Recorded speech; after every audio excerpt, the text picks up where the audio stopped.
प्रेमासाठी गाव सोडलं, पण मृत्यूने साथ सोडली. पाचोऱ्यात अज्ञात वाहनाच्या धडकेत 36 वर्षीय युवक ठार. नमस्कार मंडळी, मी नरसिंह मोरे आरोग्य दूत न्यूज मधून बोलतोय. आज जी बातमी सांगतोय ती केवळ अपघाताची नाही, ती एक प्रेमाची, एका संघर्षाची आणि दुर्दैवानेच अपूर्ण राहिलेल्या स्वप्नाची गोष्ट आहे. 12 जुलै 2025 ठिकाण हडसन परिसर जळगाव हायवेवर एक अज्ञात वाहनाने वेगानं धावलं आणि एका निरागस जीवावर काळ बनून आलं. 36 वर्षीय अमोल दादासो पवार मूळचा सातारा जिल्ह्यातला गेले 3 वर्षापासून हडसन येथे वास्तव्यास होता. कारण एकच प्रेम. हो, हडसन मधील एका मुलीशी त्याचं प्रेम प्रकट होतं.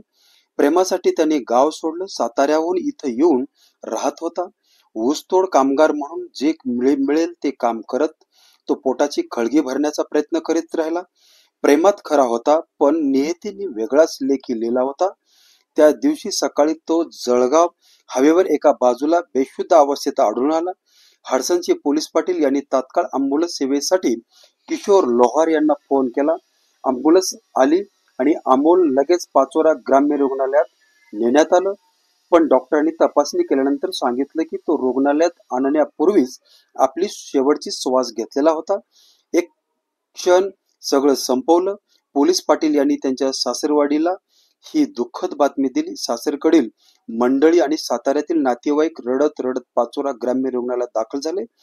सर्वांचं एकच मत, अमोलचं मृतदेह पुन्हा आपल्या गावात साताऱ्यात नेण्यात यावं आणि अखेरचा निरोप तिथूनच द्यावा. सध्या ह्या प्रकरणाचा पुढील तपास पाचोरा पोलीस स्टेशन करत आहे.